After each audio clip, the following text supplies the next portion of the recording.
Halo semuanya, ketemu lagi ya. Untuk kali ini nih, kita mau bahas ya, ini soal tentang pembahasan UN tahun 2019. Oke, walaupun sekarang katanya UN gak ada lagi ya, jadi diganti dengan yang lain, tapi itu nggak masalah gitu.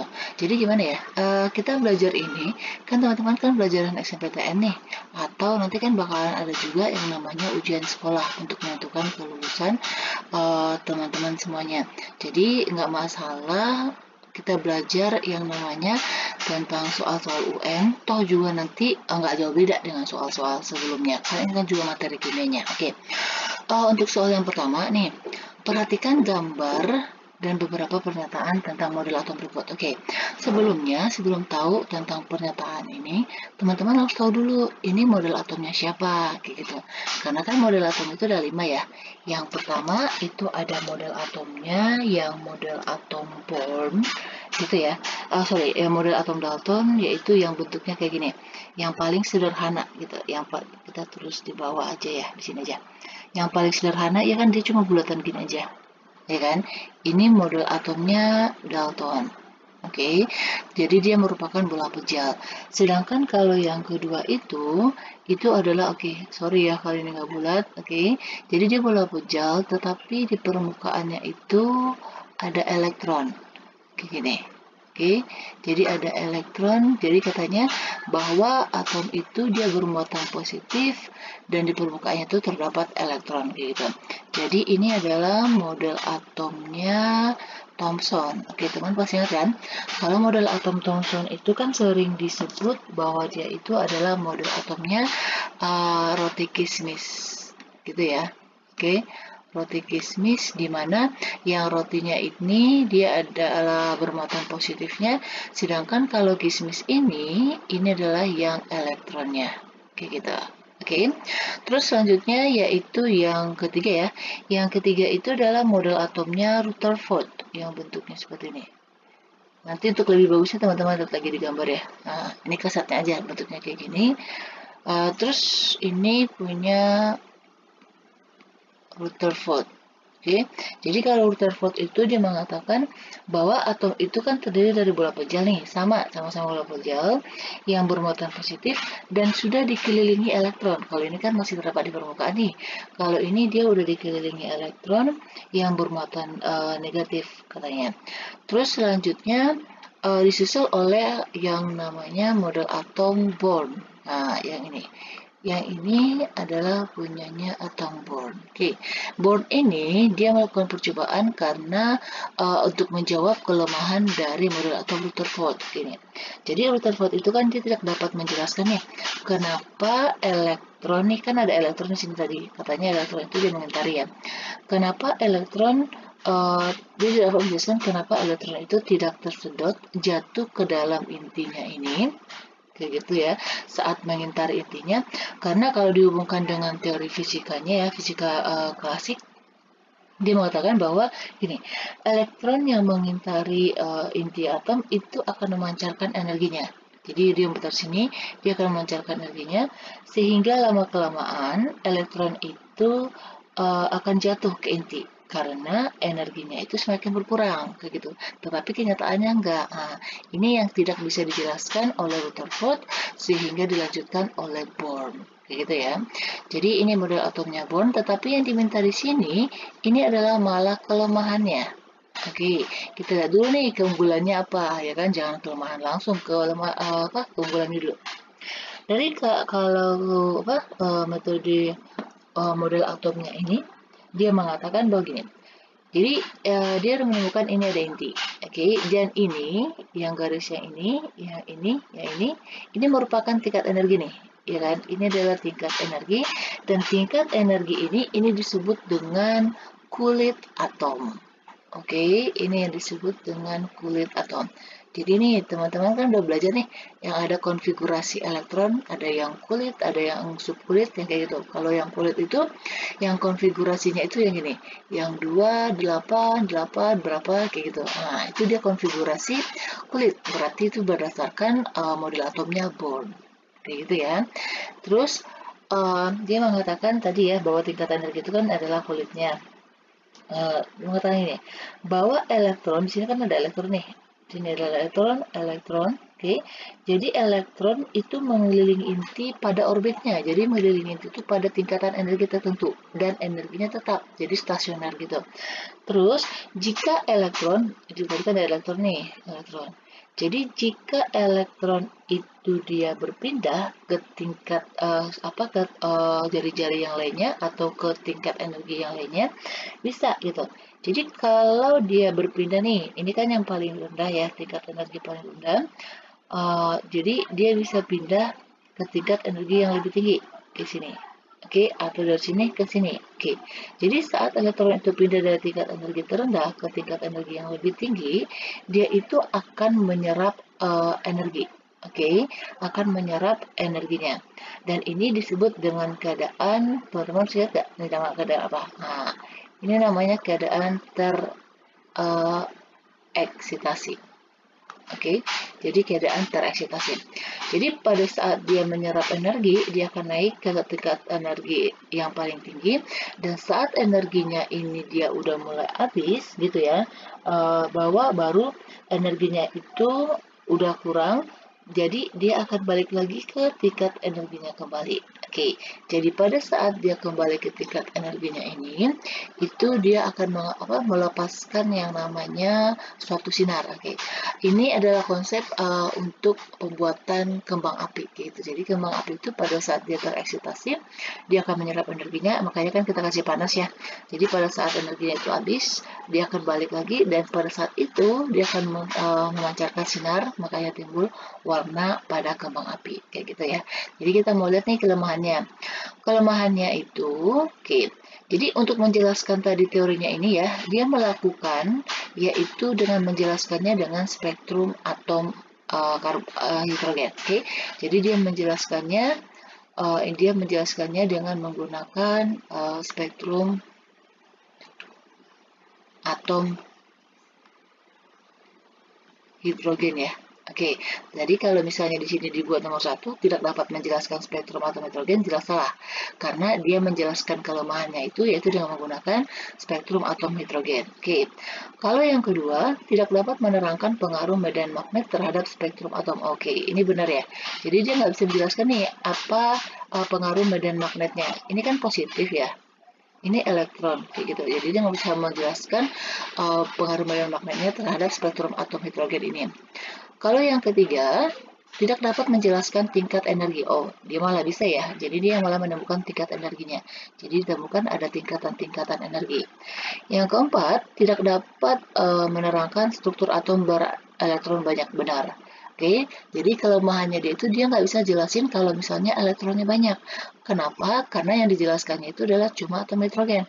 Atom hidrogen itu kan dia nomor atomnya itu 1, nomor masanya 1. Jadi elektronnya cuma ada 1, kayak gitu. Jadi dia nggak bisa menjelaskan kalau struktur atomnya itu dia elektronnya itu banyak. Oke, jadi jawabnya adalah 2 dan 4, berarti yang ini ya. Jadi jawabnya adalah yang D. Oke, jadi bisa ya. Oke, lanjut lagi nih ke soal yang kedua. Masa rata-rata, jadi masa rata-rata atom P, ya kan? Jadi masanya itu segini. Oke, jadi masanya itu dia itu kayak gitu berbeda dulu ya. Oke, masanya itu dia diketahui masa suatu unsur itu adalah ini. Oke, sedangkan masa atom karbonnya adalah segini. Ditanya AR. Oke, jadi kan yang kita tahu untuk ngitung AR itu kan dia udah dikasih tahu nih. Jadi kita bisanya ngitung MR gitu kan. Jadi kalau ngitung MR itu berarti jumlahnya AR ditambah-tambah dengan berapa jumlah atomnya gitu kan. Tetapi ini yang ditanya adalah masalah AR-nya itu sendiri gimana sih cara carinya gitu. Oke, untuk menghitung AR itu sendiri atau masa atom relatif itu adalah rumusnya nih. Jadi masa rata-rata unsur, oke, jadi masa rata-rata unsurnya dibagi dengan 1/12 atom C. Oke, 1/12 masa atom C ya. Oke, jadi kan di sini diketahui nih masa rata-rata unsurnya, di sini kan unsurnya adalah unsur P ya. Berarti kita masukin aja Berarti 6,64 dikali 10 pangkat min 23 per. Oke, ini 1/12 ini ketetapan ya. Oke, karena udah disetujui gitu, karena ada penelitian juga. Kenapa dia digunakan itu? Karena dia isotop dari atom karbon itu dia banyak, gitu.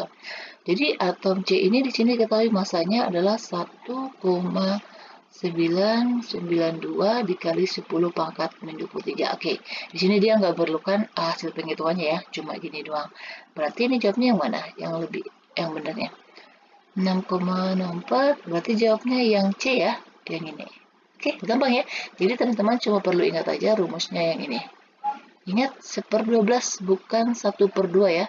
Berarti AR itu adalah massa rata-rata unsurnya, tergantung nanti unsurnya apa ya, per dibagi 1/12 dikali massa atom C-nya. Oke, bisa ngerti ya? Oke, lanjut lagi soal yang ketiga. Sebenarnya sih gampang ya kalau teman-teman udah mengetahui konsepnya kayak gitu. Oke, yang ketiga nih. Ini konfigurasi elektron lagi nih.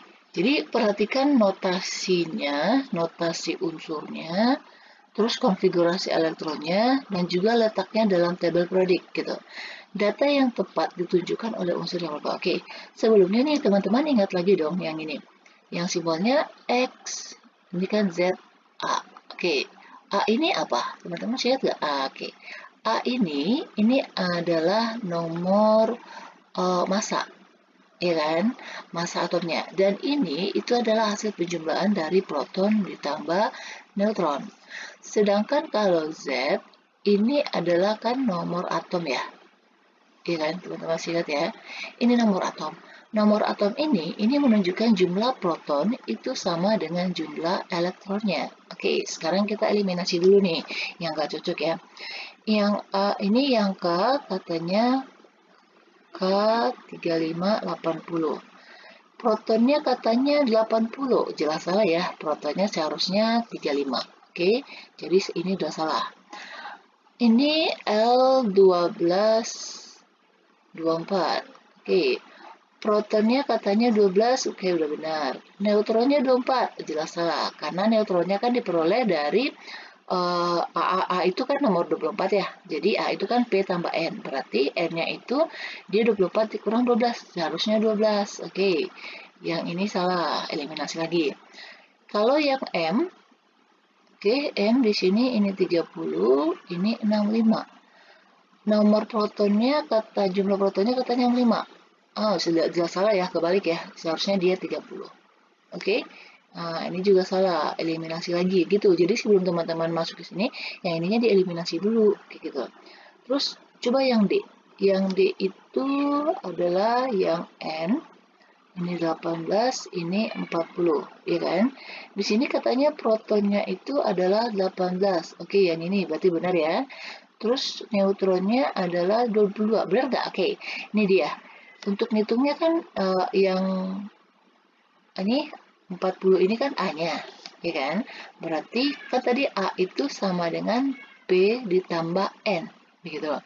Kalau A-nya udah diketahui nih 40, P-nya kita udah cari nih 18 ya. Nah, berarti bisa dong ngitung N-nya, ya kan?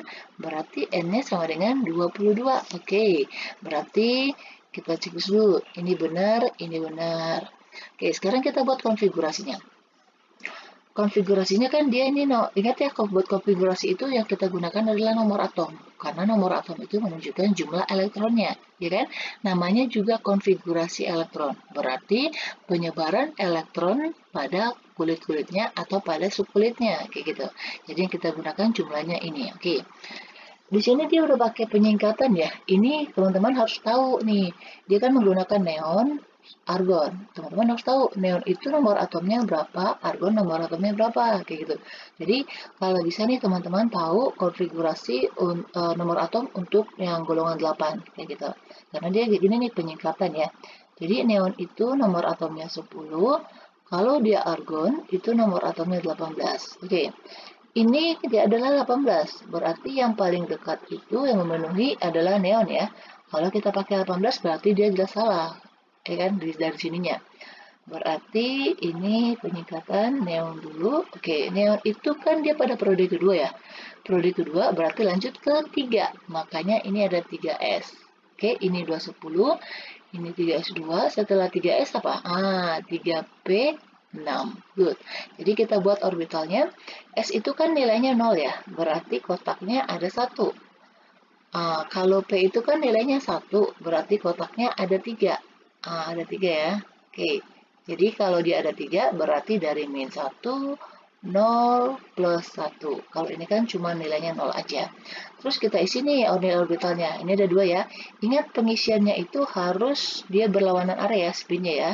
Oke, ini ada 6. Ingat diisi satu-satu ya. 1, 2, 3, 4, 5, 6. Benar nggak ini? Oke, ini benar. Terus dia katanya golongan 6. Oke, teman-teman perhatikan lagi.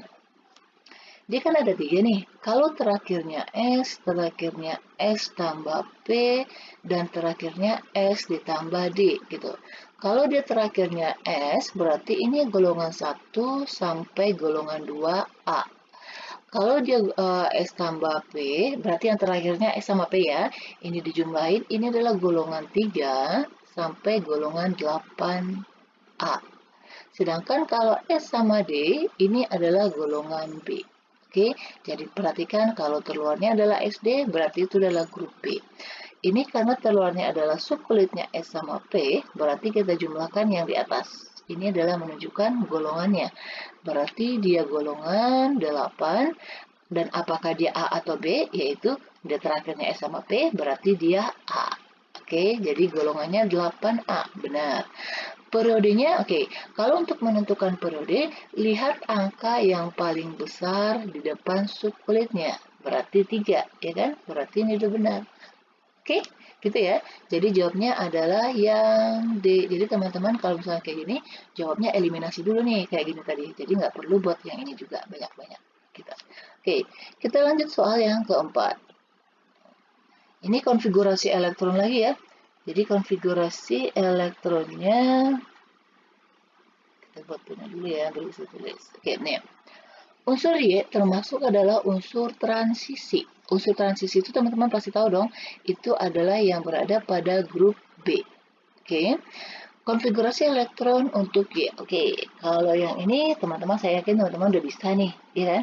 Ingat ya, ada aturannya. Jadi untuk pengisian elektron itu diisi yaitu berdasarkan dari tingkat energi terendah dulu, baru yang ke energi paling tinggi.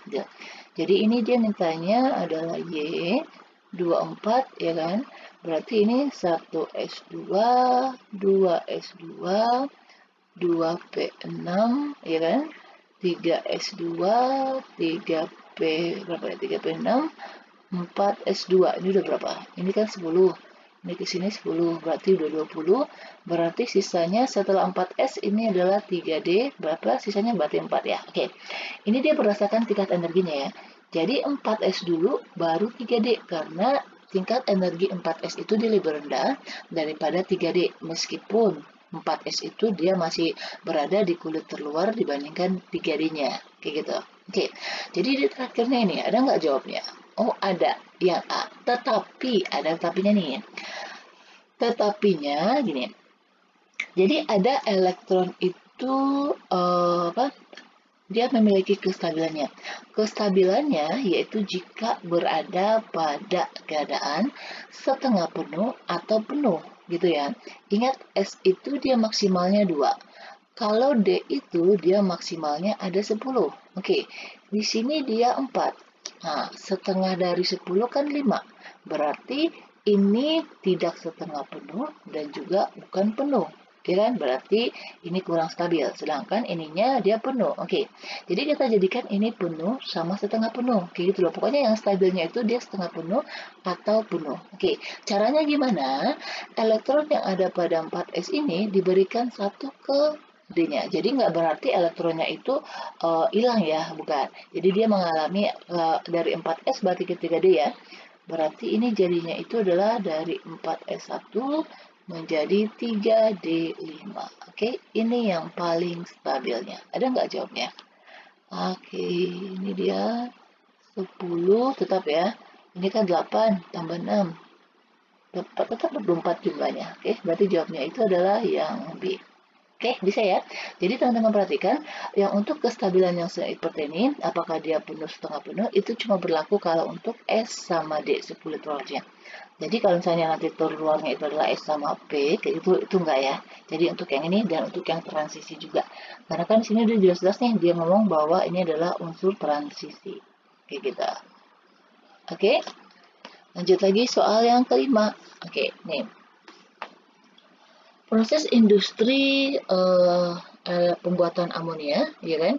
Di sini sudah dikatakan nih bahwa ini adalah proses amonianya, pembuatan amonia.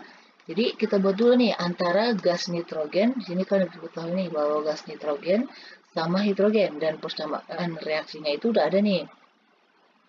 Reaksi berlangsung pada suhu dan tekanan tinggi dan menggunakan katalis. Jadi katalisnya itu dia ada besi dan dicampur dengan senyawa yang ini ya. Perbandingan volume gas-gas bereaksi dan hasil reaksi pada P ini pada tekanan ya, pada tekanan dan suhu yang sama, ternyata perbandingannya 1:3 dan banding 2. Berdasarkan wacana tersebut, oke, ini adalah hukum dasar kimia ya. Oke, kalau kayak gini, teman-teman perhatikan, ini selalu setelah saya tekanin ya. Kalau ada persamaan reaksi, teman-teman harus pertama sekali yang dilakukan sebelum kita menghitung adalah menyetarakan reaksinya. Oke, ini kalau kita cek ya, kita buat dulu nih. N2 ditambah H2, katanya kan tadi menjadi amonia ya. Oke, apakah ini sudah setara? Di sini N-nya 2, ini cuma 1. Di sini hanya 3, ini cuma baru 3. Ya kan? Berarti belum balance dong. Jadi ini 2, berarti ini kita harus kali 2. Ya kan? Berarti di sini sekarang nitrogennya udah 2. Di sini setelah dikali 2 berarti hidrogennya pengaruh dong. Berarti 3 dikali 2 di sini 6. Sedangkan di sini dia baru 2, berarti kita kali 3. Oke, coba lihat deh. Oke, ini 1 di sini nggak ditulis ya. Oke, jadi kalau dalam kimia itu kalau 1 angka satunya itu nggak ditulis kayak gitu. Jadi di sini sebenarnya ada 1, jadi perbandingannya yaitu 1, 3, 2 sesuai dengan yang ini. Ya kan? Oke, ini hukum dasar siapa? Oke, ini adalah hukum dasarnya Gay-Lussac. Oke, jadi Gay-Lussac itu adalah perbandingan volume.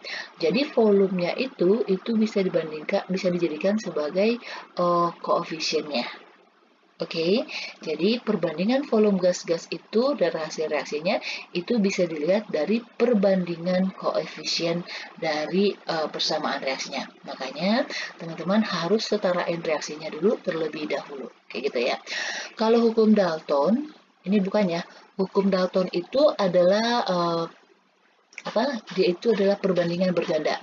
Jadi dua unsur ini bisa membentuk lebih dari satu senyawa. Misal ya, kita tulis dulu ya, ini yang untuk A ya. Jadi Dalton itu dia misalnya ada dua unsur, kita ambil contoh deh, nitrogen ya. Jadi kalau nitrogen dengan oksigen, ini akan bisa membentuk lebih dari satu senyawa. Bisa jadi NO2, bisa jadi NO3, bisa jadi NO, kayak gitu. Jadi ini adalah hukum Dalton. Sedangkan kalau dia Avogadro, kalau Avogadro ini gini, jadi jika dia jumlah ini pada keadaan suhu dan tekanan yang sama ya. Jadi perbandingan, jadi dia kelanjutan dari hukum Gay-Lussac tadi. Jadi perbandingan volume-volume ini tadi, jadi pada suhu dan tekanan yang sama, itu juga merupakan perbandingan memiliki jumlah partikel yang sama. Kayak gitu ya. Terus kalau Lavoisier, ini kayaknya paling sederhana nih. Kalau Lavoisier itu adalah dikenal dengan hukum kekekalan massa, gitu. Jadi jumlah massa zat sebelum bereaksi dan sesudah bereaksi itu sama. Oke, ini yang dia. Kita misal contoh nih. X ditambah Y, misalnya ya, hasilnya menjadi A ditambah B, misal. Jika misalnya totalnya ini nilainya 10 gram, berarti nanti hasilnya itu juga bakalan 10 gram. Kayak gitu. Jadi massa zat sebelum bereaksi itu sama dengan massa zat sesudah reaksi. Tapi ingat ini harus dibuat dalam keadaan tertutup. Oke, jadi kalau misalnya kita buat di dalam suatu gelas kimia, itu gelas kimianya harus ditutup kalau kita mereaksikannya. Kalau enggak nih, kalau misalnya nih ada hasilnya itu gas, nanti uapnya kalau uap dia akan menghasilkan gas, nanti gasnya itu nanti bakalan keluar kayak gitu. Oke, jadi nggak sama lagi. Sedangkan kalau hukum Proust ini, yang E, ini disebut dengan hukum perbandingan tetap. Oke, jadi hukum perbandingan tetap itu adalah gini. Jadi misal nih, hidrogen itu kalau direaksikan dengan oksigen akan membentuk air, ini perbandingannya selalu 1:9. Dari manapun itu jenis airnya, tetap yang namanya, oh bukan 1:9, 1:8. Oke, jadi perbandingan atom hidrogen dengan oksigen untuk membentuk air itu adalah 1:8. Oke, bisa ngerti ya? Oke, kayaknya dia sampai sini dulu ya, 5 soal dulu, karena waktunya terlalu lama, nanti takutnya teman-teman pada bosan lagi. Gitu. Oke, demikian dulu. Jangan lupa ya, please share dan subscribe sama teman-teman yang membutuhkan. Walaupun nanti ini kita nggak belajar yang UN, tapi kita tetap semangat belajarnya. Oke, demikian dulu ya. Demikian dulu untuk penjelasannya. Terima kasih.